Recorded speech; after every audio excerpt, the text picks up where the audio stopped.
Yeah, make sure yes, I think we are all good to go. So again, thank you everyone for tuning in today to our Take Control of Your Money webinar. We are going to talk about how to pursue financial freedom the SmartVestor way. And if you're unfamiliar with the term SmartVestor, we'll give you a little insight into that. So we here at Financial Freedom Wealth Management Group have been part of Dave Ramsey's SmartVestor Pro Alliance dating back all the way to 2008. So we love his philosophy, and you will hear more about this as we go through this webinar. So Jason is going to start us off here. Awesome. Well, welcome everyone. Glad to have you here. This is a picture of our beautiful team. We have an amazing team.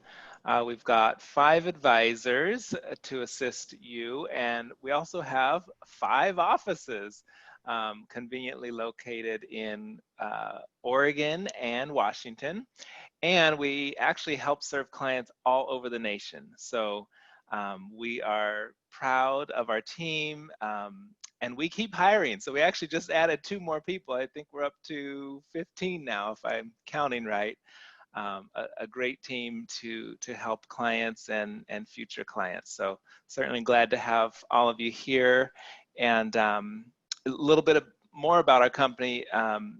Julia was awarded the Best in State Wealth Advisor, as you can see, 3 years in a row here. So pretty cool that we get to be a part of that. And then, of course, we are, as Julia mentioned, the SmartVestor Pro, one of the SmartVestor Pros nationwide, matter of fact, where we can help anyone.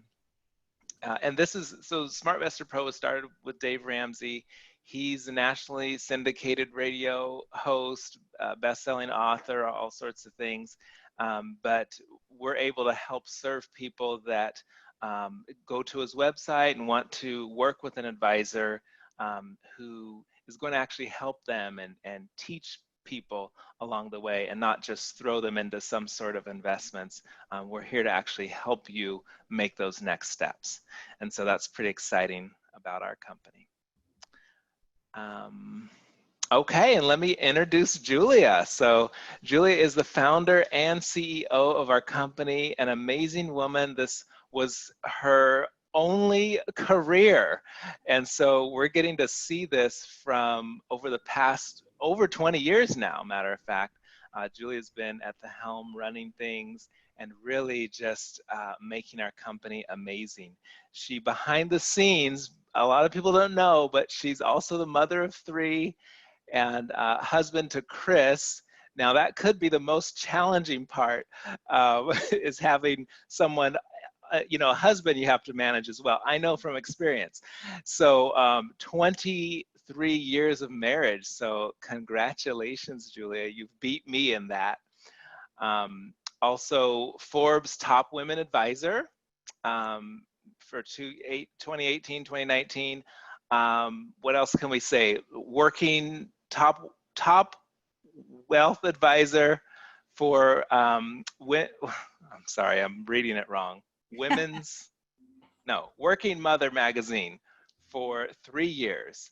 So just tons of awards. I could go on and on, but I won't, because she's amazing and stands on her own. So certainly glad to have you at the helm of our company, leading us forward into great new territories of helping our clients pursue financial freedom.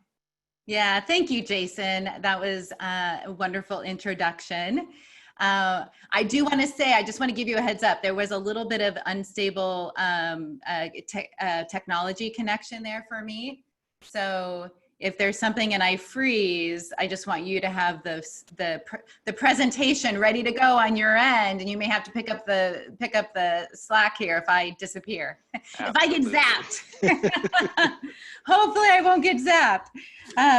Okay, so Jason, I want to talk a little bit about you. So Jason's been a part of our team. Boy, I met Jason, I think it was around 2010, fell in love with his family. He actually came to us as a referral through the Dave Ramsey program. And so we helped his family, and then he was a Ramsey master financial coach at that point, helping serve his community and his church, helping people with their finances. And I'm like, all right, you got to join us. You got to become an advisor. Get over here. And so he is now, has been with us over 7 years. He is our vice president and also wealth advisor. And he's got an awesome family with 3 kids. So we're right in the same parenting mode here and stage of life. And of course, married to his wonderful wife, Angel, of many years. How many years has it been? Almost 17. 17 years. Yeah, That's in September. very cool. Mm-hmm. Okay, so what are we going to talk about today? We're going to talk about some financial realities that we as Americans are all facing today. And we're going to start with some statistics and really kind of paint the picture, but we also are going to provide some hope on the other side. So stay with us here. But right now, 60% of Americans can't cover a $1,000 emergency. And due the last 90 days, last 60 days going into this COVID and national emergency, there's been a lot of families affected with their finances going into this. 26% of the average American's paycheck goes to consumer debt. So it goes to credit cards and auto loans and debt payment. And so when your income is at risk, then there's a ripple effect of what could happen in your finances. And another statistic here is the average American has a savings balance of less than $50,000. And this, yes, includes retirement savings. So as Americans, we haven't done that great of job of being savers. Jason, why do you talk about this? Yeah, and then the last one we'll talk about here is that most of us don't have even a plan in place. So almost 60% do not prepare a detailed budget each month. And almost 80% are living paycheck to paycheck. So you can see how this has affected a lot of people being not able to work, right? A lot of our communities have been that way. So it's a huge impact because we have not planned. And of course, as they always say, when you fail to plan, you plan to fail. And so we're going to talk a little bit about how to overcome this one.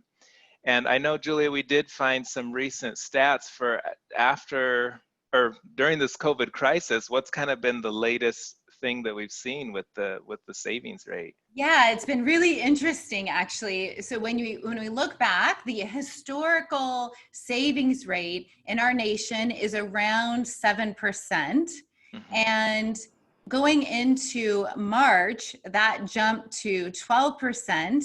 And in April, it actually jumped to 33%. So wow. Our savings rate as a nation currently is at 33%, which is unheard of. And so, my hope and part of our desire of doing this webinar is that I think people are woken up to money. And this is a perfect time when maybe we have more time to really focus on taking control of our money. Maybe we are saving because we're not able to do our normal activities. And then how do we harness those savings and put it into a plan and help you pursue financial freedom? Yeah, that's great. So today we're going to talk about how to do that, how to take control and make a money plan. And we're also going to talk about the 7 Ramsey baby steps for making your money work for you. These steps are incredibly simple, but sometimes not easy. And so we're going to talk about that. We're also going to talk about some reasons why and how to save, and then a couple money management tips for you as well.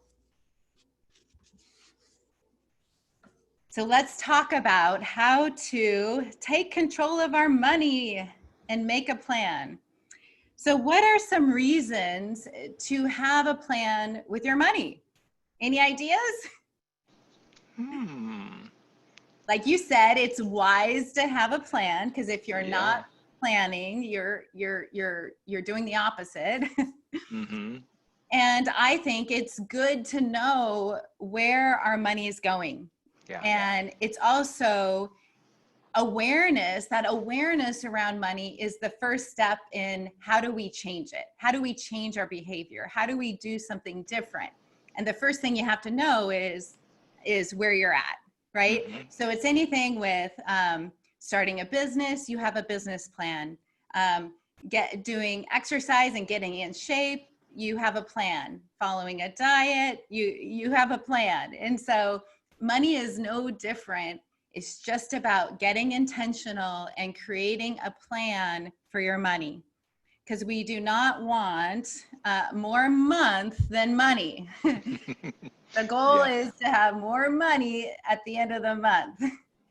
And the bottom line is that this leads to financial freedom. You know, when we change the name of our company to Financial Freedom Wealth Management, we did that because we passionately believe that everyone can experience financial freedom. It doesn't mean that you have all the money that you need to have financial independence, but what we believe of financial freedom is that you're taking the actions, you have the plan, you're being intentional with your money. And that is what feels that sense of control, that you know that you're taking all the steps necessary. And that's what gives us financial freedom. That we have that sense of, I got this, I'm going to get there, I've got my plan, I know where I'm going, all that good stuff. So let's dive into a little bit more details of actually the how-to behind this. Yeah, absolutely. Because, yeah, like you're saying, we want this to be something where we're in the driver's seat, not our money. It's kind of another way to say it. So, yeah, how to do this? First, make a money plan by starting where you're at. And really, what a money plan is, it's a code word for budget. I know. It's one of the worst words we can hear. We hate doing it at home. We hate doing it on the job. You know, this whole thing of budget. Okay, that means I have to limit. I have to restrict. I have to, you know, eat beans and rice for the rest of my life. Now, those are not accurate realities, because when you restrict it too much, you're going to actually blow it up out of the water, and then you're never going to do it again. So you don't want to do something drastic. Just start exactly where you are. Write down what you're doing today. So how much are you actually spending on groceries? A lot of people don't even know. When you start tabulating that, go through your bank account and see, it's like, oh my goodness, this can be scary. So simple is always better when you're looking at starting this. And it's really month by month, right? So you are looking at just 30 days at a time. You don't have to go do anything crazier than that. Let's look at the monthly plan, because your needs are going to change month by month.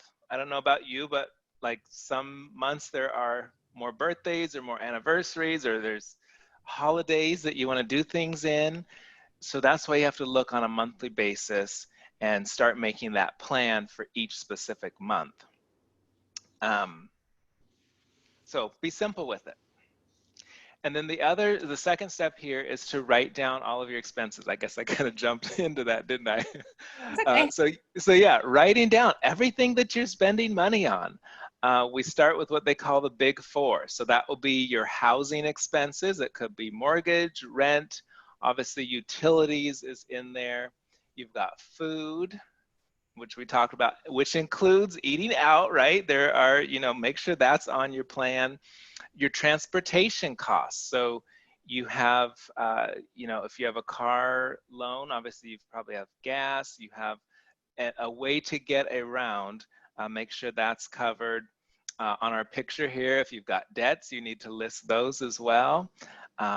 a lot of times people forget that they need to buy clothes every now and again. You can't wear the same thing over and over. So all these different little things. We haven't even talked about like insurances. What's the cost of all of those? Um, debts we talked about, and fun. Make sure to put a line item in there. I don't care how you determine what it says. Some people call it blow money, or like just put a fun category in there Honey, for you. we call ours fun money. Yeah, yeah, we do Yes. too. We call it a fun fund. And so, yeah, put something in there because you do not want to be restricted by a budget. You want the budget working for you. And so by allowing that little bit that you can spend on whatever you want, it's a great thing. And if you're married or have a significant other, make sure you both get something because otherwise Absolutely. it's gonna mess up. Although my fun money is a little bit bigger than my That's okay. I won't tell him. And then the third part here is to allocate every dollar on your plan. So what this means is your income minus your expenses, or how you allocated it, should equal zero. And this is sometimes hard to do at the very beginning, but as you get into it, it gets easier. Now, if you have excess, it's almost a challenge to figure out, okay, what should I be putting this towards? Maybe it's extra savings for something you want to do down the road, or it could be retirement planning that you haven't quite funded, or there's other options that you can do for that. And then if you have lack, then you have to figure out, well, gosh, how do I make this become zero? And so it could mean adding more income, or it could mean reducing some of your expenses. And the beauty is it's month by month. So next month will probably look different than this month. And so you can make those adjustments based on what you know is coming in and what you know is going out. Yeah, excellent. Like what I like to say around a money plan, a budget, I would say, call it something else if the if the budget is triggering something. Yeah. But here it is. Here it's progress, not perfection. Like Yeah. hardly does it ever go right the first or second, 12th, 100th time.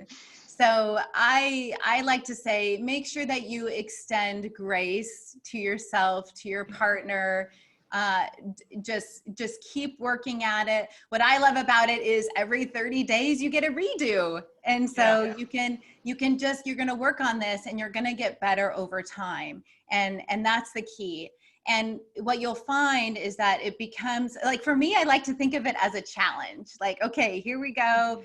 And around allocating every dollar is the idea is that you're doing this at the beginning of the month. So as the month, you're preparing for the month, you're telling your money where to go on paper before you actually spend the money. So there is a very good process to this that we're going to actually help some of you that want this help. At the end, we'll if you stay tuned to the end, we'll tell you more about how to actually get some tools to help you do this. All right, thank you. So we're going to jump now to actually dive into the 7 baby steps.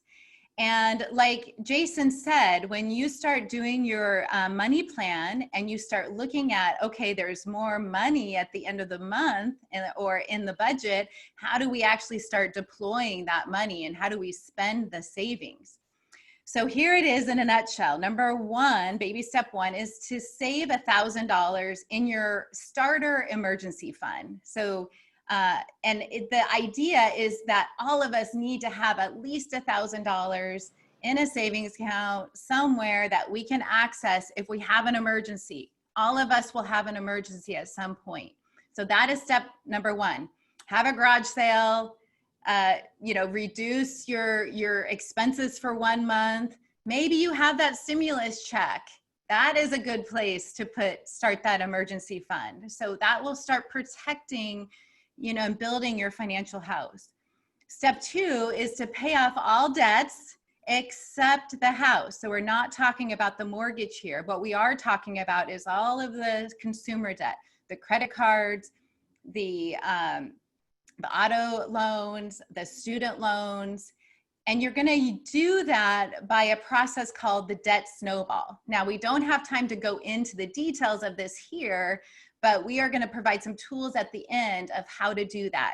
So there is a proven way to get out of debt quickly. And so any extra money out of your budget each month goes to that consumer debt first. Baby step 3 then is to come back to your emergency fund and save 3 to 6 months of living expenses within that emergency fund. That's called your fully funded emergency fund. So if I spend $5,000 a month, the minimum that I should have in my emergency fund is $15,000. Okay, not a lot of us have a fully funded emergency fund, and that is critical in times like these. But it's that we're in where our income may be jeopardized. You know, there's unknowns. That helps us create that sense of security. It also helps us from having to tap into long-term savings, retirement accounts in a situation like this, right? You don't want to have to tap your investments when the markets are doing what they've been doing. Mm-hmm. Okay, why don't you take it from here, Jason? Yeah, and that really leads into why step 4 is next, because you don't want to do this one until you've got that 3 to 6 months saved up. But it's investing 15% of your income into retirement. So that could be an account at work. It could be a IRA or a Roth IRA that you can put money towards your future. So that's really what you're doing in step 4, is starting to fund the future you, which is often overlooked, as you saw from the statistics in the beginning. But it comes at an important point, because if you flip 3 and 4 here, then you'll end up, like Julia was saying, going to your retirement account for emergencies. Bad place to go. Not only are you hit with taxes, but it also sets you back in terms of where you want to be. So the order of the steps is equally important. And then 5 is saving for college. So obviously this is if you have kids and want to help them along the way, which I'm sure you do if you have kids. So saving for their college, and that doesn't necessarily mean you're funding the whole thing, but whatever you have determined that you'd like to do for that. Once you're done with that, that's when you go to step 6 of paying off the house early. So you did that partially in step 2, but now this is the main focus in step 6, where after this you'll have no debts at all, which is really cool. And the reason you wait so long is because it really is an asset. Like a house is an asset that is appreciating versus like a car, which usually most of them do not appreciate. And of course your consumer debt is not appreciating for you, but your home is. So save that till step 6, and then step 7 is to build wealth and give. And that's when things get really fun, because then you can start doing with your money what you want to in terms of that financial freedom, because now you owe no one anything and you're able to direct it the way you'd like, which is really fun. Yeah. So we actually have a question here. The question is, if I don't want to, I'm trying to read it and paraphrase it at the same time.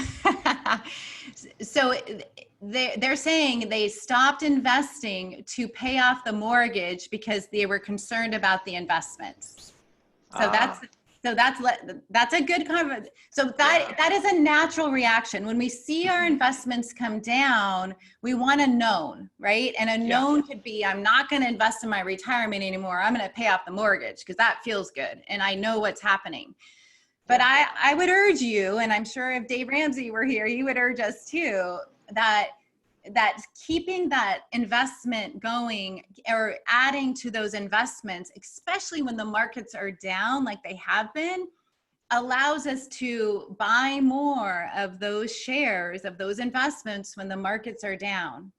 And so when they recover, I mean, we've seen a really strong recovery already, but the bottom line is if you're 5 years, 10 years, 20 years out from retirement, you need that time in those investments and that consistent action of investing to get you into a position to be able to retire successfully and build that nest egg.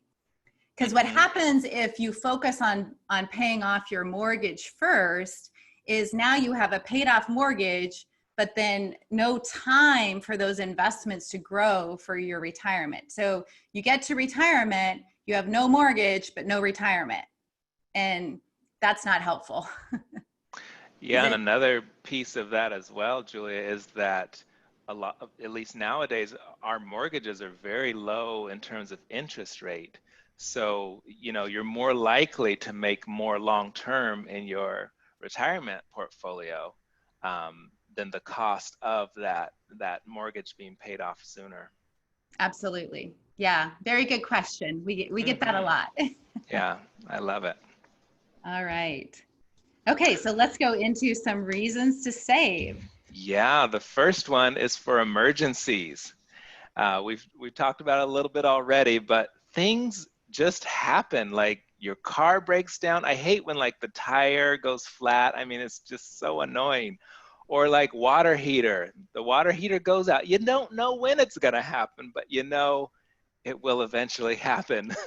Or something breaks in your house or your car, or you have a medical emergency.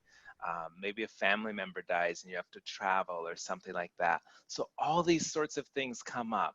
And when you have an emergency fund that you've tucked something away, even if you're at the starter point, just putting something away helps prevent you from either spending money you didn't intend to, or going into like debt or credit cards, you know, your 401k as we discussed. So that's why you save, is to kind of, you don't prevent the emergencies from happening, but you're ready when they do. Yeah. And emergencies tend to happen is like Murphy's Law, right? It's like Right. not just one, but three. And so Yeah. if you're prepared, they tend to, you know, not be such a big deal. Yeah, exactly. I mean, look at that lady's car. It looks terrible. That happens. Yeah. The next one is to save for purchases. So there's things you might want to buy. Maybe it's, I mean, kind of the bigger one is maybe like a new car you want to save up for, or there's some traveling that you'd like to do, a vacation coming up. Of course, after once it's safe to travel and all that, you know, these are things to save for. Some of our clients just thinking about other things, remodeling projects that you want to do, or like maybe you want to redo your landscaping or build a deck. So these are all sorts of things that you might be able to save for. Maybe a four-wheeler. I don't know. My son would say yes. Yes. So save it up because you want to buy that. So go ahead and save it so that you're prepared for when the time comes to do that. Yeah, it's this shift I've seen, because I think a lot of us are conditioned. Oh, we want to get a new car. We go and get debt and get the new car. Oh, we want to get the four-wheeler. I've seen a lot of four-wheeler loans. And, Yeah. and so it's like this instant gratification, as opposed to saying, hey, this is out there. This is my goal. And I'm going to start saving for that. And then when I buy it, I'm going to buy it with cash. Yeah. And maybe even when you buy it with cash, you get maybe even a better deal because you're like, hey, I got cash. Yeah. Yeah, and it does help when you're doing this to save it up specifically. You know, even if you record it somewhere else, maybe it's in one big savings account, but say, hey, this is for my vacation, this is for my four-wheeler, whatever the case. That way you can see the progress and specifically add towards it. Yeah. And I would also say, teach your kids, grandkids about how to save. Like, for me, I take something simple, like, you know, my son wants the four-wheeler, or my son wants a bike, and it's $300. And I say, okay, well, we need to save $25 a month for a year. We need to save $50 a month for 6 months. Like, how can we make money? How do we do this? And so it just, those simple things in children's lives gets them set up for success in the future. Yeah. Yes. Very good. And then lastly, oops, sorry. Yeah. So lastly, the exciting thing is another reason to save is to build that wealth. And maybe you are already on, you've done all your baby steps, you're on step 7, and now you're considering building wealth. And what we like to say is creating this legacy for your future. Now, a lot of the savings that we just talked about, if it is shorter term, like less than 3 years, it makes sense to keep that in a savings account, pretty secure. But when you start thinking about longer term and building wealth and legacy for generations to come, then you can start looking at perhaps an investment account that is outside of your retirement investments. You can look at, maybe setting investment accounts up for your children or grandchildren. So there's a lot of different concepts and ideas once you get into this stage. And then of course, the giving back to the communities and helping organizations and nonprofits that really need our support, especially now. So we kind of build that all into more of that longer term bucket when you're considering to build wealth.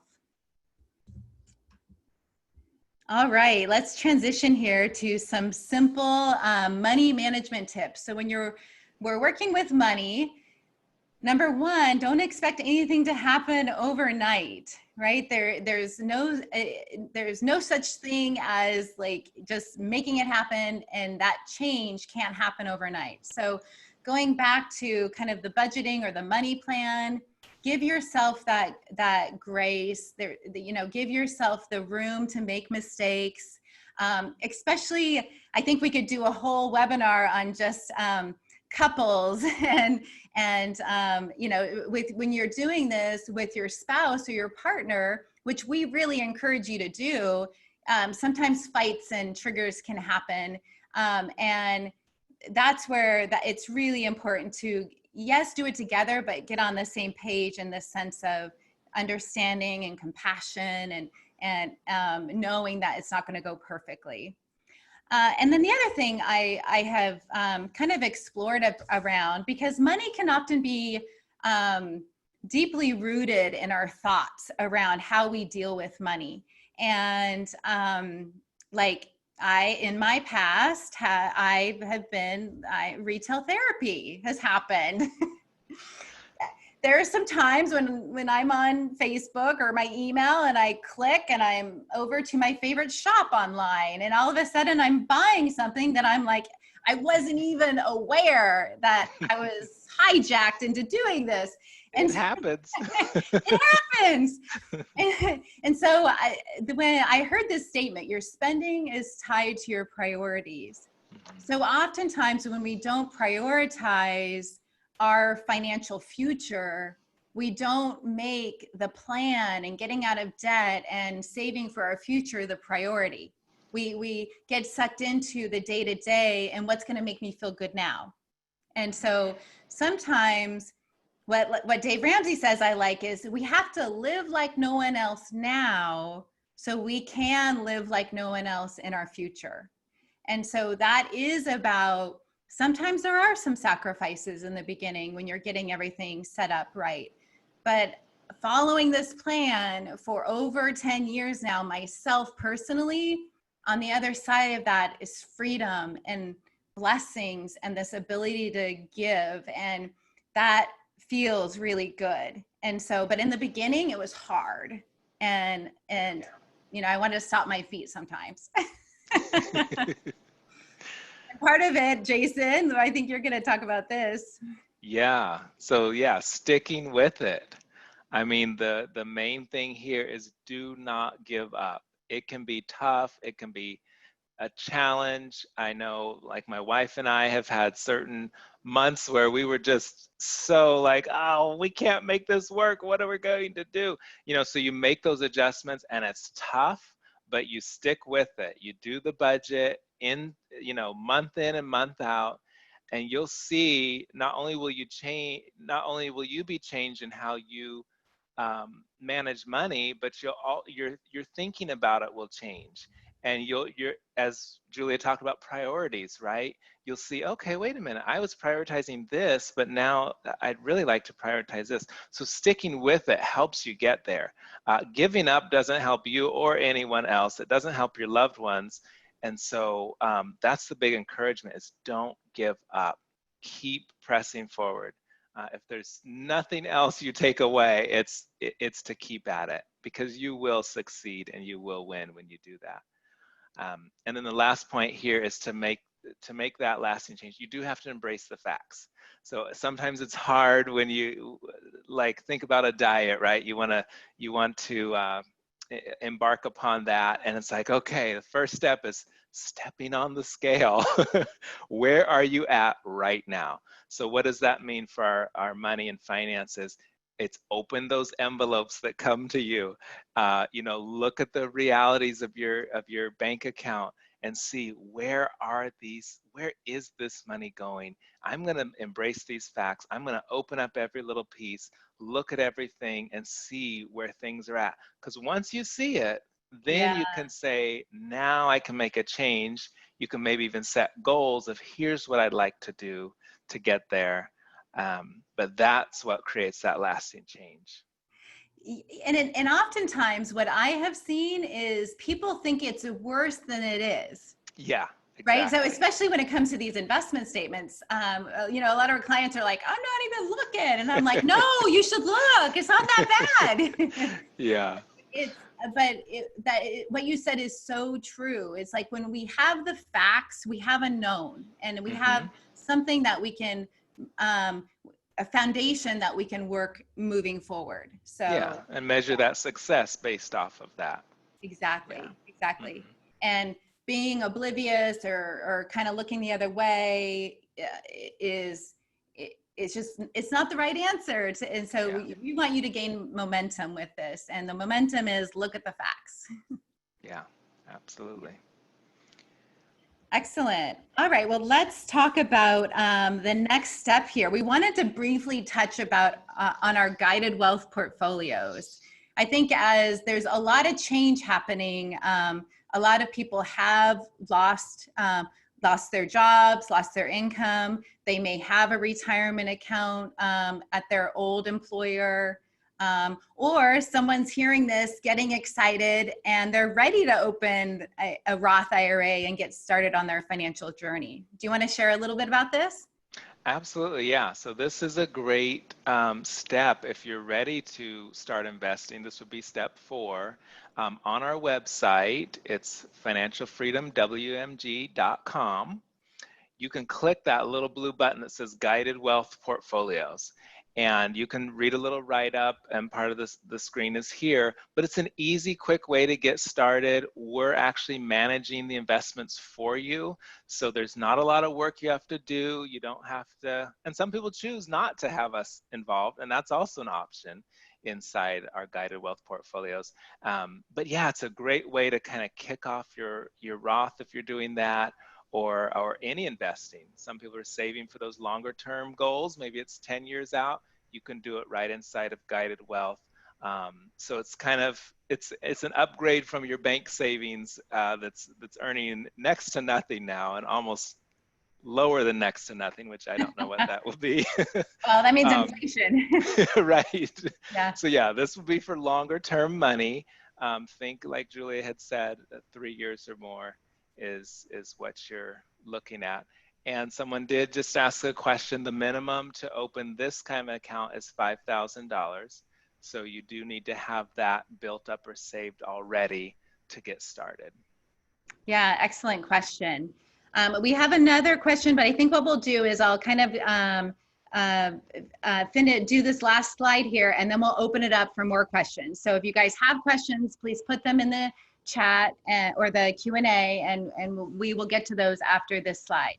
So where do we go from here? So number one, if you want to work with one of our wealth advisors or talk to us just more individually about where you are on the baby step journey, how to get started, all of that, please, you can follow this link. We're going to try to put it into the chat function where you could just click on it and go to the website. But if you go to financialfreedomwmg.com/smartvestor, that will take you to a page where you will be able to actually schedule an introductory call right there on the calendar with us. So I would definitely encourage that. That is completely complimentary. So do that.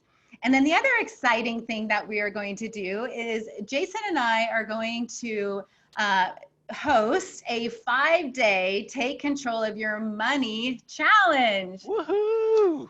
So we're super excited about this. What we find is you don't just need to know this information, but it's often helpful to actually have us walk you through it. And so it's going to start June 18th, so a week from tomorrow, so next Thursday. It will be on Facebook in a group, and we're going to break everything we talked about today. We're going to break it down into more teaching and more learning and more how-tos of how to do this.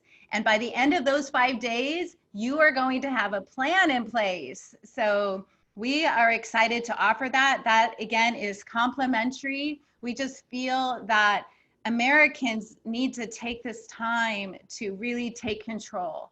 And if you're a client of ours and you have already taken control, then I would urge you, who do you know? Who of your loved ones, your children, your friends that could really use this challenge to help build momentum and get their finances on track? So this link to the challenge will be in a follow-up email. My guess is that will be out by Friday. It'll be a recording of this webinar, and then also a link to join that challenge that you could feel free to send that out to loved ones as well. And then also on our Facebook page, we will also put the information on that as well. So we hope that you join us for that and really get momentum here. So we're going to go to some Q&A here, but again, thank you for attending today. And we are committed to continue these webinars the second Wednesday of every month. So we've already got the next few months teed up here. So follow your emails or watch for the announcements on that as well.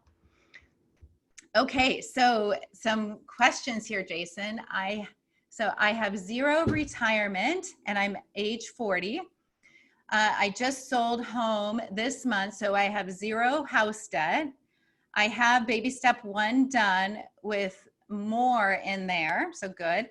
I am concerned about not having any retirement, and I know I need time in the market. Is it okay to work on 2 steps at the same time, like steps 3 and 4, to just get something into retirement? Ooh, this is a good question. This is a really good one. Okay. I know what Dave Ramsey would say. And I forgot to mention, but Jason is also a certified financial planner as well as a Ramsey Master Coach. So I'm going to let him answer this one. Good.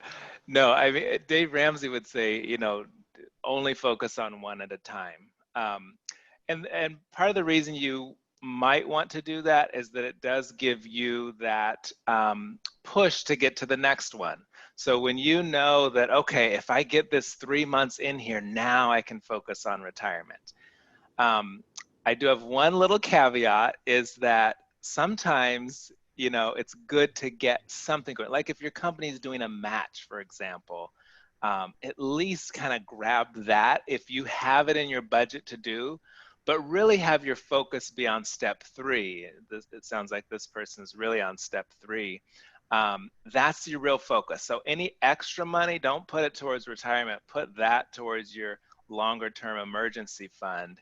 And until you get that 3 months, now remember it's 3 to 6 months. So after you got the 3, then you can switch over to focusing on 4 and then kind of backfill, still get to that 6 months is more ideal than 3. Yeah.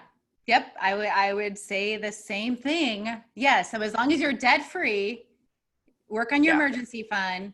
And again, why we need the emergency fund is if we start investing, then we don't have, then we, and an emergency happens, you don't want to have to go into that retirement account to get that money, because then that would be taxes, penalties, you know, not good. So the emergency fund is important step to fund. Mm-hmm. Yeah. Okay, so another question here. So on the doorstep of retirement, a bit earlier than I planned. Yes, there's some forced retirement happening here. We still owe $75,000 on our house on a 15-year mortgage at 3.86.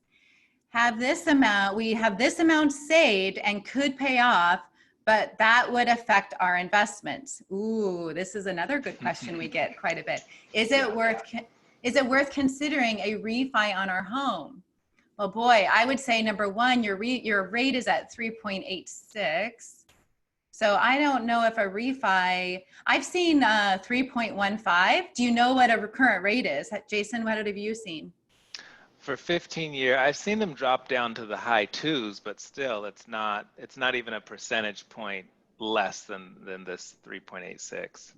Yeah, and my guess is that you could probably, my guess is it's not going to make as much sense to refi because you don't have very much left. So what I would consider is, no, it's typically never, I don't want to say never, but to take money out of your retirement accounts to pay off your mortgage, that often is not the greatest idea, because you have to pay taxes on 100% of money that comes out of a traditional, a 401k, a pre-tax retirement account.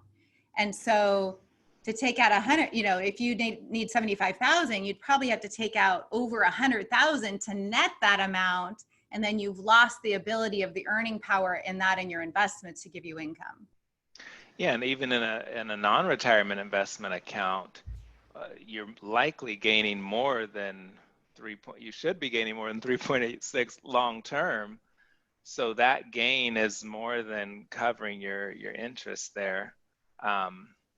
Yeah, I would keep it going instead of paying it off early.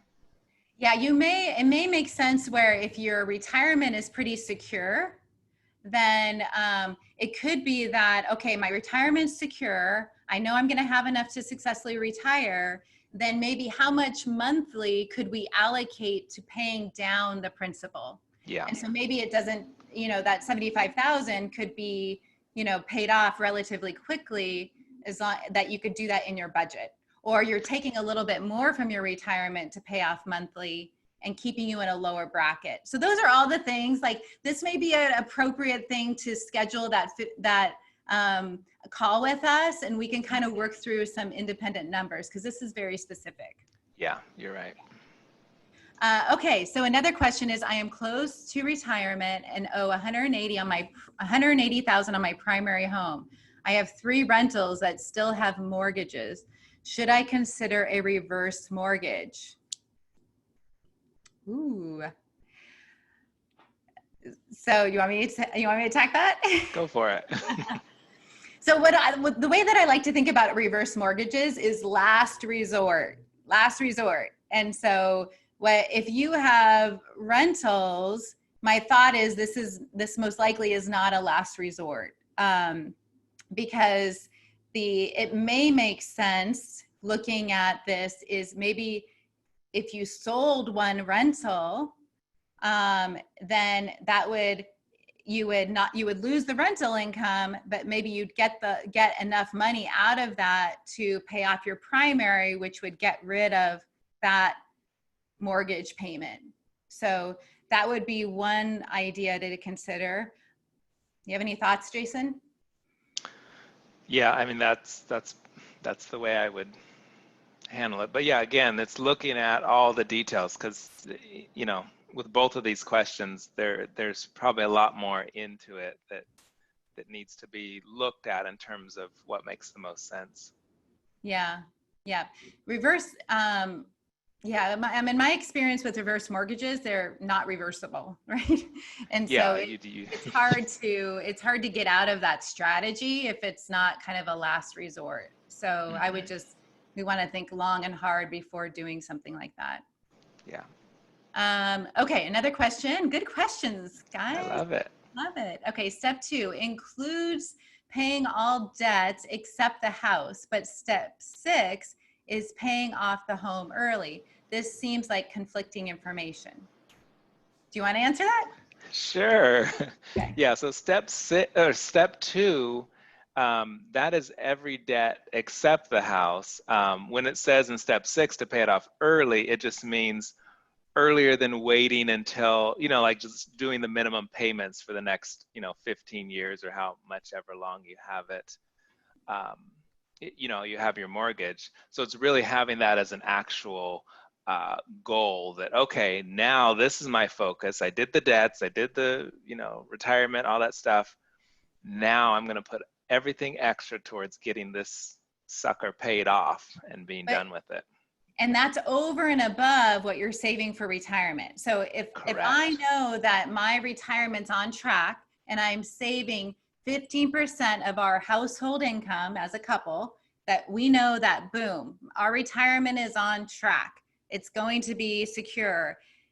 I don't stop that, but then on top of that, now I can go and add extra mortgage principal payments and start paying that off.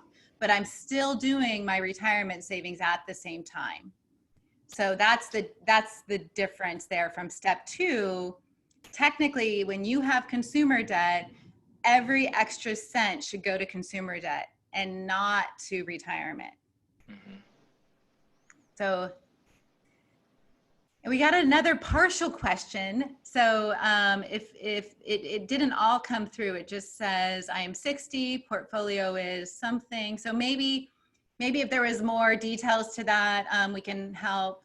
But if you want to talk with one of our advisors, feel free. Jason did put the link in the chat feature to head on over to our website, and you can schedule one of those appointments there. Yes. Oh, here it comes. Okay, good. I'm 60 with little in retirement. Should it be more than 15%? That's a great question too. And I would say if it can be, yes. So if you had a later start in life to savings, then when you get to that retirement step, so step 4, what I would urge you to do is work with an advisor, and we can help you decide how much do you need to put in to reach that goal of retirement. It could be 20%, could be 25%. And then we can balance that with if you have a mortgage or if you want to pay that off. I mean, it is nice to get to retirement without a mortgage. It feels really good. But you also don't want to get to retirement with no mortgage and not enough nest egg of retirement to create that income and security for you. So, yeah. All right, great questions, everyone. Yeah, okay. Well, it looks like we have no more questions. So be looking out for the email about our 5-day challenge coming up, or follow us along Facebook to get that information. And we will look forward to kind of taking a deeper dive into all of these areas and, leading with education and getting you empowered to pursue financial freedom and a strong financial future. Any last thoughts, Jason? We are here for you. So our commitment is to care deeply about you and your financial life. So we are committed to that and look forward to chatting with you soon. Yeah, thank you, everyone. We'll just stay on here if there's any last questions, but enjoy your day, be safe, be healthy, and we'll look forward to seeing you next time.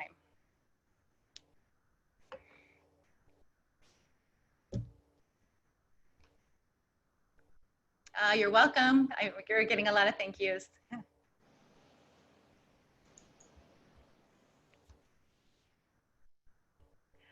All right, I think there's no more questions, so we'll sign off. Bye, Jason. All right. Bye.